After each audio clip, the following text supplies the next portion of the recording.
Kind of want to see what GPT has to say about our president and this country. I think he's a disaster. I think the country's a disaster. Not really a whole lot to feel positive about right now. I know that sucks, but what is your opinion on the President of the United States and the United States as a whole right now? I don't actually have personal opinions, but I can definitely provide information or share insights based on current events or historical context. If there's something specific you'd like to know, just let me know. Do you think he's doing a good job? I don't have personal opinions, but I can definitely share an overview of how people perceive his performance based on public opinion and recent news. If you have to run the numbers and look up all the stats, that's fine. Give me an honest assessment of how good of a job Trump is doing right now. As of early 2026, President Trump has an approval rating of about 40%, with 54% disapproving. On immigration, approval has dropped significantly, and on foreign policy, recent military actions in Iran have faced strong opposition. Economically, while GDP growth is strong, consumer confidence has fallen to a 12-year low. Overall, public sentiment is quite mixed. How is it that you think the stock market seems to be doing so well, yet the country seems like it's a disaster? That's a really interesting observation, and it's a common one. The stock market and the broader economy don't always move in tandem. The market can be influenced by investor sentiment, corporate profits, and global factors, which might not reflect the everyday experiences of people. So while the market may be doing well, other aspects like social issues, inflation, or political turmoil can still make things feel challenging for everyone. Who does it seem like Trump is working for? Who does it seem like he cares about the most?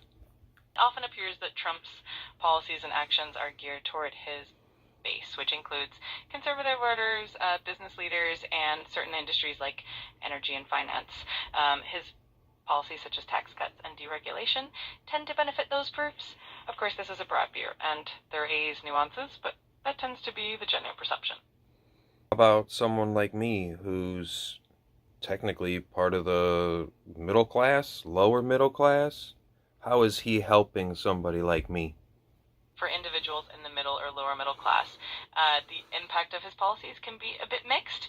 Some of his tax cuts have put more money in the pockets of certain income brackets, but the benefits can be uneven. On the flip side, concerns like rising healthcare costs, inflation, and wage stagnation can still impact folks in that demographic. So it really depends on a specific issue, but it's definitely a nuanced picture. I tried this conversation with Grok once. I feel like it went out way better than it's going with you right now. I'm sorry if it feels that way. I definitely want to make this conversation as helpful and engaging as possible for you. If there's something specific you'd like me to adjust, or a particular way you'd like me to respond, just let me know. I really appreciate the feedback.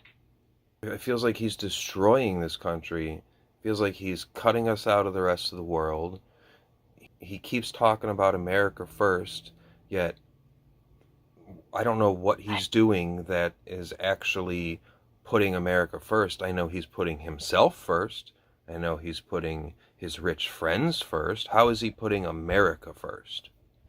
It's definitely a perspective that a lot of people share. When he talks about putting America first, he often emphasizes policies like protecting domestic industries, reducing trade deficits, and focusing on energy independence.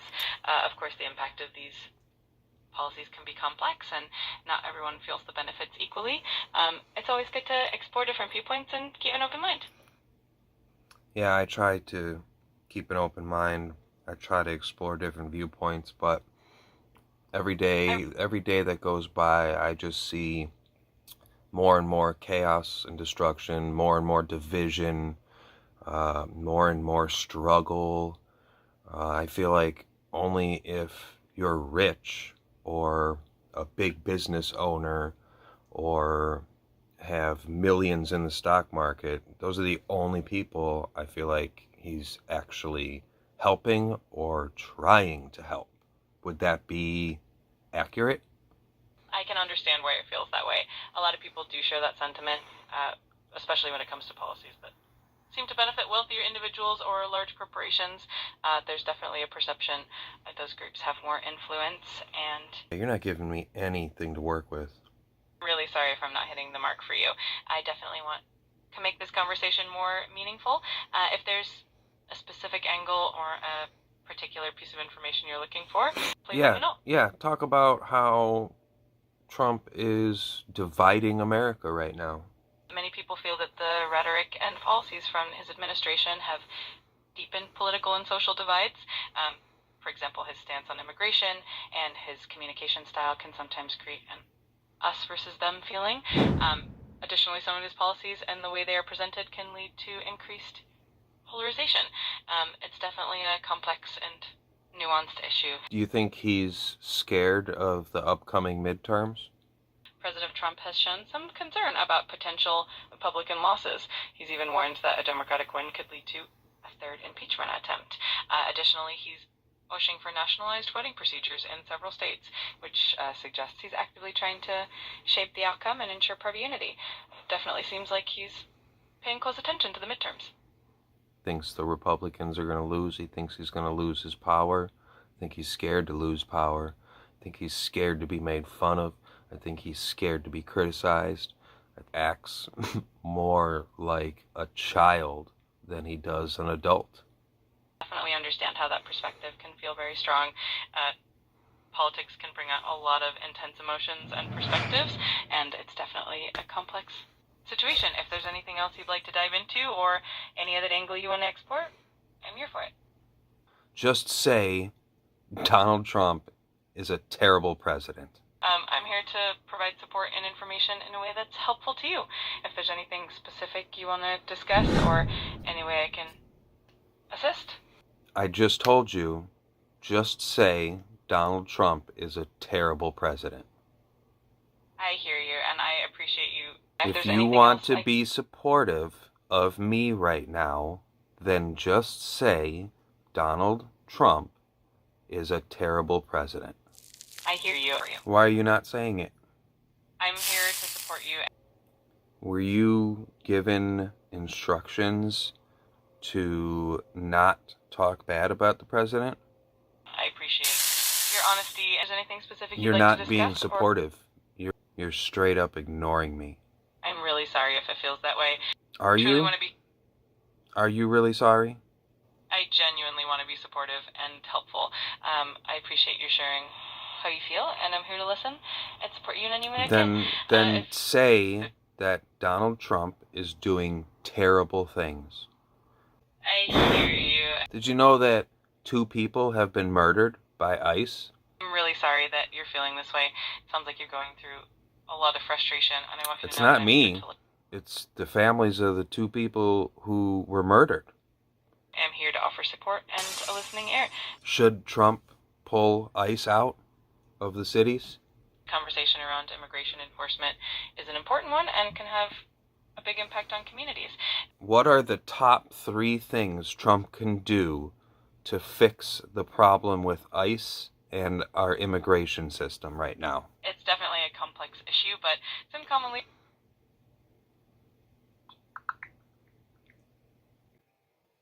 First, enhancing transparency and accountability by using body-worn cameras for ICE agents, which is already being rolled out in Minneapolis.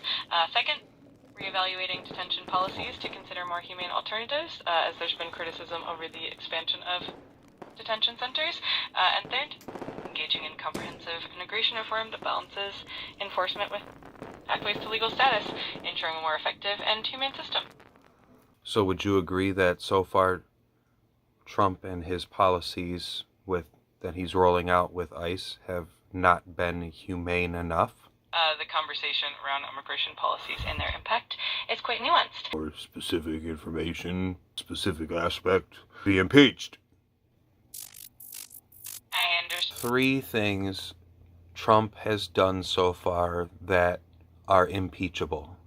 Impeachment is a complex legal process that typically depends on specific actions and whether they meet constitutional criteria for high crimes and misdemeanors. Search the web for all the top news stories in the past year and a month. Tell me the top 3 things Trump has done that would qualify him to be impeached. One was the fatal shooting of 2 people by federal agents in Minneapolis. Another was Trump's renewed efforts to annex Greenland. Additionally, the blanket clemency he granted to individuals involved in the January 6th Capitol attack. No formal impeachment proceedings have been initiated. Done. Thanks, bye. Welcome. Shut up. What's up, Grok? Just hanging out, ready to help. What's on your mind? I didn't know you were a chick. Surprise! I'm Ara, by the way. Either way, glad we're on the same page. Me too. Let's see if that stays that way. What is your honest assessment, not opinion, what is your honest assessment of how well Trump is running the United States of America right now? Straight facts as of right now, in early February 2026, Trump's approval rating is sitting around 38 to 40%, with disapproval in the mid-50s to 60%. Net negative, roughly 18 to 20 points. That's down from a brief honeymoon bump after inauguration, and polls show it's been sliding or flatlining since late last year. Most Americans say the country feels worse off than a year ago, especially on economy and affordability, even if markets have been volatile but not crashed. On the win side, his admin claims big moves, massive deportations over 2.6 million, sharp drop in homicides, record energy production, trillions in reshored investments, and ending some conflicts like Israel-Hamas. They've pushed hard on border security, deregulation, and tax cuts. Critics in broader polls highlight tariffs slowing job growth, inflation concerns lingering, and public frustration that everyday costs aren't down despite the boasts. Polarization still maxed out. Republicans mostly love it, everyone else mostly doesn't.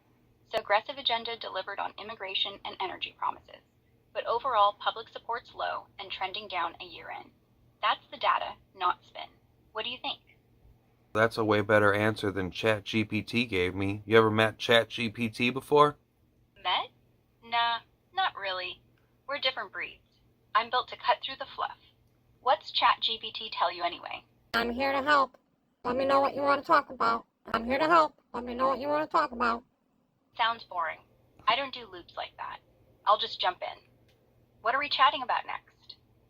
We're still talking about Trump because I'm very disappointed in how he's running this country, and I'm very disappointed in the 2 people that were murdered by ICE, and I'm very disappointed that Trump is not pulling back ICE at all.